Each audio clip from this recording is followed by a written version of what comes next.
nag mun naa moo fi teewal waa Pastef yëpp sax voilà mais xelam itam màcc ci wàllu bi ñu war a waxtaan ci deuxième thème bi muy ci wàllu développement mais itam ci wàllu agroalimentaire mais itam ci campagne agricole bi nga xam te ni yenn perspective lañ ci war a jël effectivement bi nga xam te ni moom moo nekk en cours salaamaaleykum Mbaye du ma ni sax salaamaaleykum parce que nuyu naa la léegi nii par rapport ak conférence de presse bi nga xam te ni président Diomaye def na ko démb yow lan nga ci commentaire. merci Seydina Aliou xanaa ma profité ci occasion bi nuyu bu baax a baax kii di le président de la République son excellence Bassirou Diomaye Diakhar Faye maa ngi koy nuyu bu baax mais kii di le premier ministre Ousmane Sonko di profité occasion aussi tamit di ko souhaiter joyeux anniversaire parce que tey la anniversaire am. donc l'anniversaire de tout un peuple.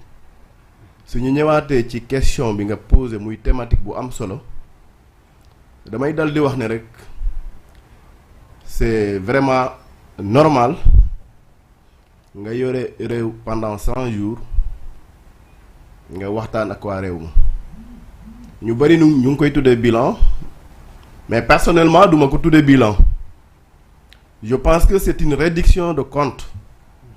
Le président de la République son excellence a rendu compte à sa population askan bi lay la rendre compte malgré 3 mois de gestion malgré 100 jours de progrès 100 jours de souveraineté 100 jours de paix 100 jours de bonheur 100 jours yoo xam ne réew mi dal na 100 jours de perspective yoo xam ne suñ duggee ci biir lu bari mën nañ ci waxtaan ci 100 jours yooyu lan moo fi xew comparé à 100 jours yi nga xam ne jàll nañ ko voilà où se trouve le baromètre de comparaison de ces 100 jours de progrès donc pour les mesures de progrès wax nañ que ne Sénégal non seulement le format de cette présentation de conférence de presse yéem nañu bëri parce que li ñu amoon habitude di gis que ne mooy on utilise une autre langue qui n'est pas la nôtre muy le français dal di wax ak beneen askan boo xam ne du sénégalais yi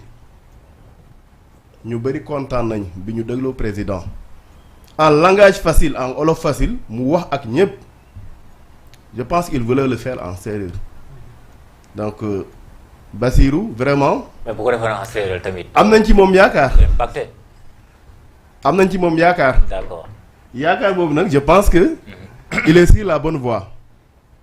jàmm bi rek. doy na ci réew mi. waxatuma yeneen mesures yi nga xam ne mën nañ ci dugg yu bëree bëri yoo xam ne def nañ ko. sur tous les aspects. D'accord. je pense que suñu mayoon occasion tamit. mën nañ ko waxtaane allez-y. ñu ngi ci le système de fondation refondation de déconstitution et constitution li ñuy construire nag mooy loo xam ne amu fi woon li ñuy déconstruire mooy utopie yi nga xam ne ni gëmuñ ko woon li ñuy déconstruire mooy li nga xam ne mooy jubal bi fi nekkoon jubante bi fi nekkoon laa bëgg a wax. jubati bu fi nekkoon daal. donc lu bëri ñu ngi koy waxtaane lu bëri ñu ngi koy mettre en œuvre par rapport à ce système de refondation Bassirou lu mu trouvé mooy un pays tout à fait vraiment au rouge bi ñu dégloo vraiment conférence de presse bu mu wax les indicateurs étaient au rouge. Comment faire pour que ces indicateurs marchent progressivement vers le vert bi nga xam ne foofu la ñu soxla defar jikko yi d'abord dafa baax commencé na foofu waxtaan yu bëri yi am au niveau de cette justice yoo xam ne tenir nañ ko au niveau de Diamniadio di ko waxtaanee di defaraat justice parce que un pays sans justice mooy comme bâtiment boo xam ne c'est reposé sur une fondation en argile mais pour suñu réew mi gën a dëgër gën a tabaxu ci lu dëgër faw ñu xool cette fondation fer bi baax na ci ciment bi baax na ci mais dosage bi baax na ci il a respecté toutes ces normes pour refonder le Sénégal donc la refondation de cette justice repose sur des piliers essentiels Bassirou def na ko mais il y a de ces priorités qu'il faut reconnaître am na les citoyens lambda qui se posaient beaucoup de questions si cette vie très chère xam ngeen dund bi métti na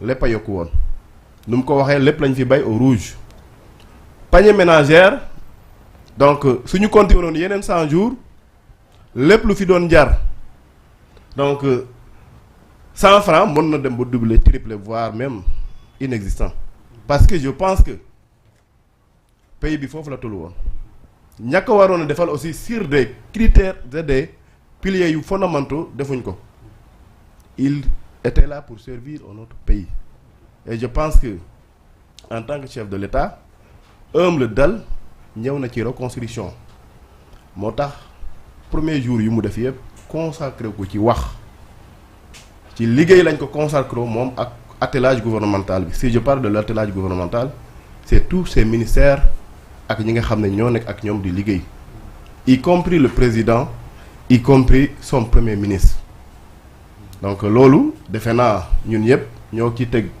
donc ay bët Isbani Diakhar ci loo xam ne leer nañu mën naa demaat tamit ci li nga xamante ne mooy tout ce que le président a entamé dans ces 100 jours de progrès c'est au niveau de l'agriculture ku fi fekk béykat ak coono bu mu nekkee yow nga nekk man dinaa la defar une réduction ci prix d'engrais de semence loolu am na solo bu baax a baax buñ ko xeebal loolu di indi yeneen lay di naan donc le prix est réduit ailleurs à l'extérieur loolu mosuñ ci di ci waxtaan. C'est ça la réalité. kenn mosu ko indi. Voilà un gouvernement qui est là pour vraiment dire les choses qu'elles parce que ñi fi nekkoon suñu fi nekkoon ba léegi même su dee engrais bi wàññeeku na ailleurs dañ ko wax kenn dañuy continuer di vendre si le même prix donc la reddition des comptes commence par là jub bi nga xam ne ñu ngi ko wax ci gouvernement bi béykat bi dinañ ci sentir seen bopp. mais surtout au côté social la panier ménagère mën nañ ci sentir que ne li wàññeeku ci prix booy jël am na solo bu baax a baax il a commencé par discuter avec les acteurs yi nga xam ne ñoo concerné njënd ak jaay ak képp kuy consommateur ak képp koo xam ne yaa ngi importer di jaay waxtaan yooyu def nañ ko suñ ko doon def tamit c'est pour la durabilité ci li nga xamante ne mooy prix yooyu ñuy wax ñu wàññeeku. te ci conférence de presse bi ba léegi dégg ngeen que ne mu ne ñu ngi xool nan la ñu gën a jëlee ressources yi pour gën kaa partager gën a wàññiwaat la nga xam ne moo fi nag kon logique boobu ak volonté bi nga xam ne état bi am na ko vraiment c'est des mesures à saluer te je pense que loolu ñu ngi koy gis et li des mooy ànd ak moom liggéey ànd ak moom jàppale ko. ànd ak moom waxtaan diisoo ci waxtaan boobu le président indi na fi une plateforme boo xam ne pour fu ñu mën di waxtaanee képp ko am idée bu baax pour defar réew mi parce que ñii di suñuy gas ñeneen yi di sul duñu gis Sénégal bu dem ci kanam. alors cela a commencé avec une certaine opposition boo xam ne dinaa leen tuddee l'opposition par intérim en commençant par Thierno Bocoum. C'est un opposant par intérim je dirais. Thierno Bocoum ci boppam. ñi war a opposé wu dëgg Thierno Bocoum bokku ci. Pourquoi? Il a beaucoup tapé mais son poids ne représente pas absolument rien ci landerneau politique bi. Il faut le dire, il faut oser le dire. Y compris même Bougane parce que dafa commencer di ëpp wax bi dafa teel. Bougane il est perdu dans des fronts politiques ou bien il est perdu dans sa situation politique. mais est-ce que jàppoon ni ñoom seen rôle la ñuy jouer ci parce que c'est un acteur politique qui est perdu. mais monsieur. xamul fan la war a jaar xamul fan la war a dem. il est tantôt dans ses activités économiques il est tantôt dans la politique il mélange tout. Voilà un homme qui se cherche au niveau de ses fonds politiques de ses fonds perdus alors que c'est un acteur politique carrément perdu y compris Thierno Bocoum. D'accord. war nañu mayaat temps déglu le président Bassirou qui veut toute une famille unifiée. qui veut aussi une opposition buy joxe conseil buy joxe idées yu pertinentes on ne parle pas s'opposer pour s'opposer loolu daf fi war a jeex loo gis rek képp ci suuf xooloo baax na xooloo baaxul. D'accord. pour sa intérêt individuel.